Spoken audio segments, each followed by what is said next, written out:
I have here the weather watch by Vaultec. So now we see wow, within the next 5 minutes we are expecting light rain, and in 20 minutes heavy rain conditions. Well, if the weather watch is correct, we will see about that one. I actually can see some drops falling right now from the sky. Or am I tripping? No. We clearly have some drops falling from the sky there, everyone. Soft tires, definitely the way to go. Oh my goodness. I'm pretty sure that somebody like Arctic Systems back there on mediums and hards will be very upset about this. 5 red lights, and when they're out, the Nuke Prix of England, of Fallen Britannia is on. There was a very early start in the back there, I think. And a very, very bad start from Vaultec once again. Twig Frog immediately losing his position. Once again, where he starts from pole position, he loses it. And we have an investigation by the safety stewards for a jump start on Charles Danzig. I think that's the one I saw there, of Arctic Sports. And there we go. Currently second position, and he's losing more. Maple is going through as we see Shatashvili leading the race right now. Very fantastic start from the Georgian at Red Rocket. Third to first, Kila and Maple. Right on the toes there, and there's another Vaultec of Garrick is coming through on the outside line. Amazing! And he's through! 3 cars! 3 cars right away! Oh, this is what it looks like right now. Christian Stander, amazing start, by the way, onto P7. Mass Fusion, who struggled all season long, finally getting maybe a good view onto some decent positions. They need those points very badly. So let's see how that one will further turn out. And we see a lot of those who started on softs lost out here. We see a lot of mediums in the front here, very surprisingly. Very, very interesting. That is a little bit surprising, not gonna lie.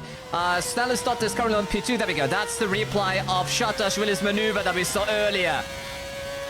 Oh, that was brave and courageous of that woman. Look at that. Goodness. And now we have a replay of Renard of Poseidon Energy. Oh, he's battling that Mass Fusion. Direct rivalry between Poseidon and Mass Fusion. Since oh yeah, he has to steer a lot. Look at that steering wheel. The way he has to... Oh, it's slippery. It's slippery. It's slippery, everyone. The track is getting slippery. Anyways, lap number 4, everyone. And this is what it looks like. It is a battle between Vaultec, Nuka-Cola, and Red Rocket. And Maple is currently leading. And Maple has shown that they can lead. They exactly know how that works. And... Oh! Oh no, why? That's no slow motion replay. They really are that slow. The Maple Leaf is falling in the United Kingdom. The leading Nuka-Cola is out. In the 4th lap, there must be an issue with the car.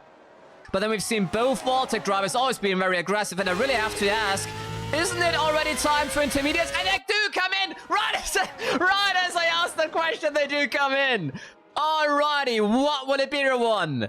Pit stop drama in Silverstone after just 4 laps. The 5-minute prediction of the weather watch was absolutely correct, but the problem is, there's a pile-up at Vaultec!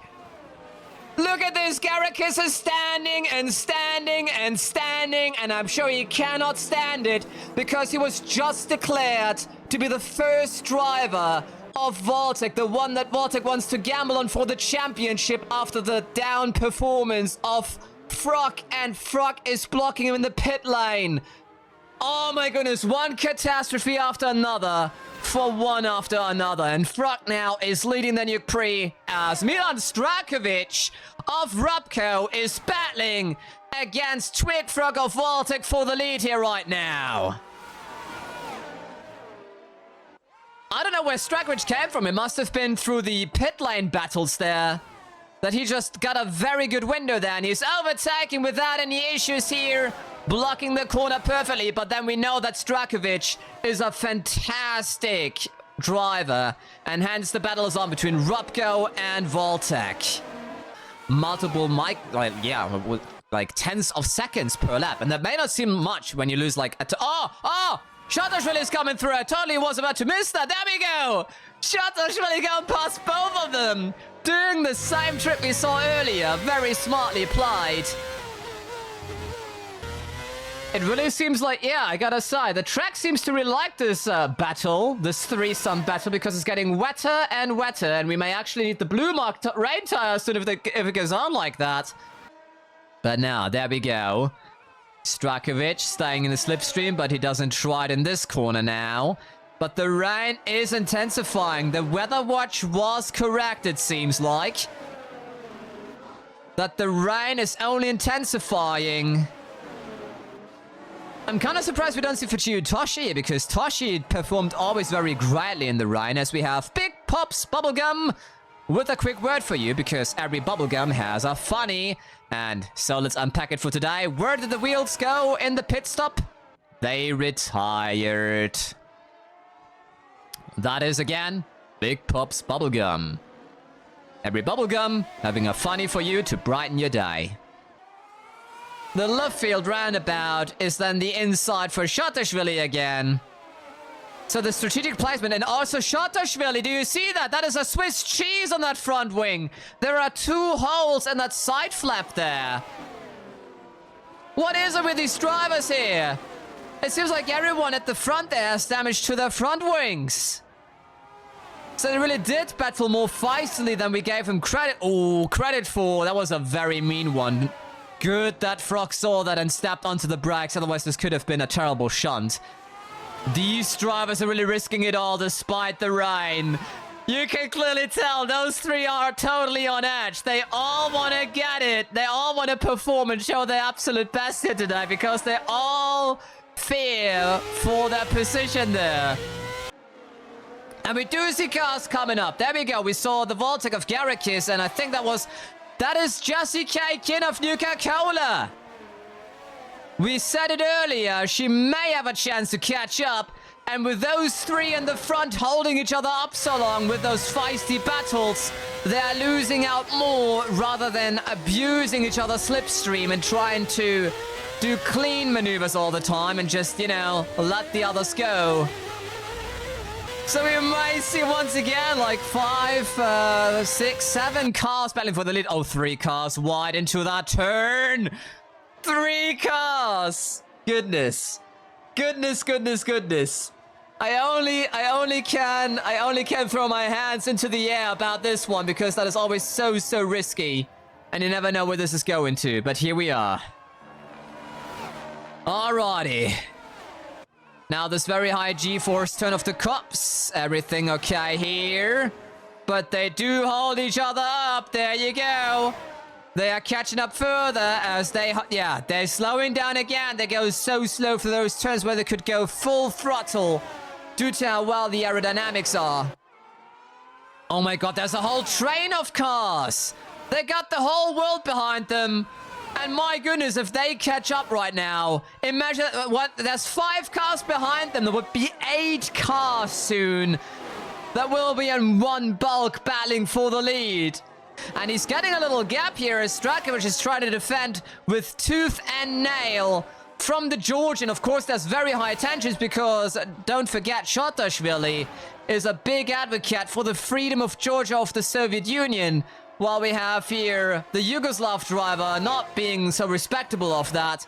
So those two are... I'm pretty sure they're not on each other's Christmas card. Let's just say that. I'm pretty sure they're not inviting each other to their birthdays. But we have yellow flags. Yellow flags, full course caution. Something happened somewhere. I think I see a pink car. We have a safety car. Safety car out. Another race with a safety car. There we go. We have to Huh? Okay, I don't know what happened there. I mean, they say racing and quantum physics, but I'm just as confused about what we saw there. I think the sentence we may look for is you can't park there, mate. There we have it. Ah, I see. Alrighty, everyone. Yeah, Yeah, and then it explodes. So, well, let's have a look here. It is wet tires, everyone. We have another pit stop right now. A lot of chaos in the pit lane. And they stand and stand and stand. Yeah, that was not very smart. But then you don't know when the safety car is coming back out. The red rockets are piling up here. There you go. Once again, the whole field is reshuffling. Absolute chaos in the pit lane to change on wet tires. The rain is changing the course of the race again. What it will be there. Alrighty, coming into the pit lane. There we go, changing tires. I mean, only fair with that weather. I'm pretty sure they will need new shoes. Only fair that the cars also get new shoes, eh? There's the weather watch. So in 5 minutes, light rain conditions. In 20 minutes, it should only be cloudy again. Vaultec, Robco, Nuke-Cola. Those are the top 3. But there's also a crisis of Sousa now getting involved. Let's have a look. This will be an interesting battle. And I think I just saw Sousa spinning away. Sousa's in the grass. Sousa is throwing it away. There's the replay. Catastrophe again. Oh my goodness. Hereupon, it always was his teammate Matt Mini who spun. Seems like it's contagious. Getting a hold of him. And now Jesse Kaikin moving through. The one who's leading right now the championship standings and the Drivers' Championship is leading the Nuke Prix of England. Oh my god, and they're holding each other up. This will be easy for Kin if those two are holding up each other. They are giving it away to Jesse Kaikin. What are they doing? Nuke-Cola, who are leading the Drivers and Teams Championship, will have an easy one if their competitors are doing this. Rather than being smart and trying to use each other's slipstream and being mindful in the overtaking maneuvers and knowing that if you go too aggressive and try to, you know, break basically the corner, you only hold each other up. And now the other cars are coming up there. Yeah, that will be an easy one for Jesse Kaikin. Once again, it's a shift in the... Ah! No! Oh no! Strakovic is spinning! It's my fault! It is my fault! I'm manifesting the spinning disease! Strakovic spun out! Another victim to the aquaplaning here! For the fallen Britannic Prix of England, the British weather is being antagonizing. And we are getting news there's an earthquake of magnitude 8.7 down in the Balkans. First findings are fans of Strakovic freaking out over this. Absolutely marvelous. Stoparewski. This is a genuine battle for the lead. They are polishing their image with that performance because it's the Polish driver of Stoparewski, who's now on P2. To remind you, he started P18. What a performance. You should reconsider name change into Runarewski with that speed. Let's face that. And now he's battling with Soliora of Arctis. Arctis, who are getting supplied by Arcjet in both chassis and engine, are daring to battle for the podium of the team that supplies them.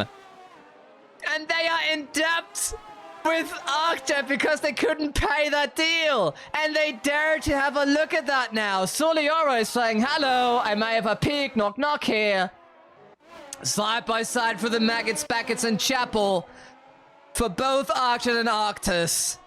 They started out as business partners, and now it seems like they are not very good friends with each other anymore. They're also equal on points in the championship standings, which I think is very important to mention here, by the way. Alrighty, inside line. That battle is for the third, or for the third position. I hope they didn't chop off the front wing there. No, everything looks... No, there is some damage. There is some damage. Look at this. Right front wing of Stoparewski is having damage. That will raise tensions now. The team that's in debt with the other team is chipping the front wing of the driver who's battling for podium here. Oh my goodness, this is absolute cinema. Now with the seasons going to the second half, the tension is on, the heat is on. It may rain right now, but if we go by tensions between the teams behind the scenes, it would be very dry. It would be scorched earth, I can tell you this one. What is going on here? Because we also see a Poseidon coming in here off, I think that's Renard. Alrighty, let's see. Kalen Kerlich coming in, and it is intermediate tires indeed, if I see this correctly. My screen is very small. Oh no, it's Macolina. Okay. Intermediate tires indeed. They are changing back on inters. The track is drying up. I told you, no, the heat, the heat between the teams right now. The track is getting drier from that. Poseidon Motorsports on P3, and now through goes Matt Mini from Chrysler's Corvega. What a move! He saw that option, and once again, Matt Mini coming out of nowhere. He really is talented in that. Always hiding all race long, and then there's this one action where he absolutely shines. Now he only has to hold it as we have... Oh! We have a battle between Fruck and Jesse K. Kin. They're coming back together again. This is a battle for the first position, by the way. Fruck, who has never won a Nuke Prix so far. And we have yellow flags again. Something has happened. Full course caution. Something has happened again. The drivers have to briefly slow down and are not allowed to overtake during this period. It is Sousa again. What happened? What happened? Oh! That was quite a nuclear blast there. Seems like it's suspension day and not Sunday, eh? Let's have a look. Ooh. And this is exactly why I mentioned early on, when those cars are going side by side through those corners, I'm always getting nervous. Will you go safe route and say hard tires and just risk it and hope that they last sufficiently in terms of the grip so that you can still go with good lap times? Because you need... Oh! Lock up! We saw that! Lock up at Kin! I think the debate we're having right now is coming sooner than we expected. That was a very big lockup there. Man, she's battling! Oh my goodness, you love to see it when drivers make a mistake like that. It may not seem like much, but it does cost time, and it also means they are really, really battling to tooth and nail. If we were to stop right now, which I don't see happening right now, the track still seems too wet. We see a little bit too much wetness on the track still. Oh, good move by Fruck. There we go. Plunge to the inside. Does he make it stick? Does he make it stick? It's not over yet. He does not, and they do come into the pit. Alrighty, there we go now. I didn't expect them to come in already. They're risking it, and they're both coming at the same time. I cannot imagine the teams really planned for that. I'm very certain Fruck was really going for it, like, when she's coming in, I'm coming in. And it is hard tire compounds indeed. I was just about to say, if they come in now, I would go on hard compounds. I don't think the mediums would suffice. We see Kailich coming in for hards as well. Who else is coming in? There we go. Arctosports on hards. That is Soliora right here, the Italian. Arcjet, hard tire compounds as well. Poseidon, hard tire compounds. Everyone changing on hard tire compounds. The only one who will not be able to change on hard tire compounds is Stoparevsky, because he started on hards originally. Stoparevsky will see a big loss there. Danzig is getting a new nose job like Joan Rivers. That must be the result from his incident with Sousa earlier. They both came together pretty badly. I'm surprised Danzig is even still in the race, because that was quite a shunt there that he had with Sousa. But he's on the outside line. Will he go through? And there we go. Weather watch. Let's have a look. Okay, the sun will come out, actually. We will get a romantic sunset after all. So no rain. Ooh, that was a tough one. We saw her trying to get into that gap, and he was closing the door. He was like, nuh-uh. You won't. And here we have the full list again. So if you're missing your favorite driver, there you go. The heat is on, y'all. The heat is on. Lap 30. Oh. Will that work? No. Oh my goodness. But the sun is coming out. Look. The sun is here. It seems like the sun is really interested in this battle as well, coming out of the clouds. That should warm the surface for even more tire grip. Which means faster speeds, which means more risk that they can take. Will not give in on their ego and will lose their temper. It's always so tough on this one, isn't it? Every corner again, they're blocking each other. We never see Jessie K. Kim blocking to that degree that she did before, and now it seems like Fruck is like, oh yeah, you did this to me, I will do this to you. I mean, they two, them two, Fruck and Kid have been battling now since 20 laps. Overtaking each other every single lap at least once without any incident every lap again and again. Neither of them seems to have front wing damage. They kept it so clean compared to other drivers to die so far. It's getting tighter. Side by side from Maggots and Baggots. Are they nuts? Alrighty, everyone. Pair yourselves. There we go. In the slipstream. Fruck is going past. We see Dancing right in front of there. She will get blue flag soon. Blue flag meaning that he please shall make some space if possible. And right now it may happen. Let's see. And... Oh, they're coming together! They're coming together! What is happening? Fruck is throwing away his race and now he's standing on track. What is he doing? What is happening? Fruck standing on track and he's throwing it away. What is happening? And he's under investigation for unsafe driving. 5-second penalty for Fruck. The stewards have spoken. It was his own fault. Twig Fruck ruins his own race. A 5-second penalty that will be added at the end as Jessie Kakin is crossing the line. It is her second victory. The second victory for Nuke-Cola in this season. But that is a very, very wicked one. I'm pretty certain there will be a lot of words about that one. Matt Mini crossing in P2 and Shotashvili having a redemption die on the podium and Kailich on P4. Fruck after that 5-second penalty only on the 5th position.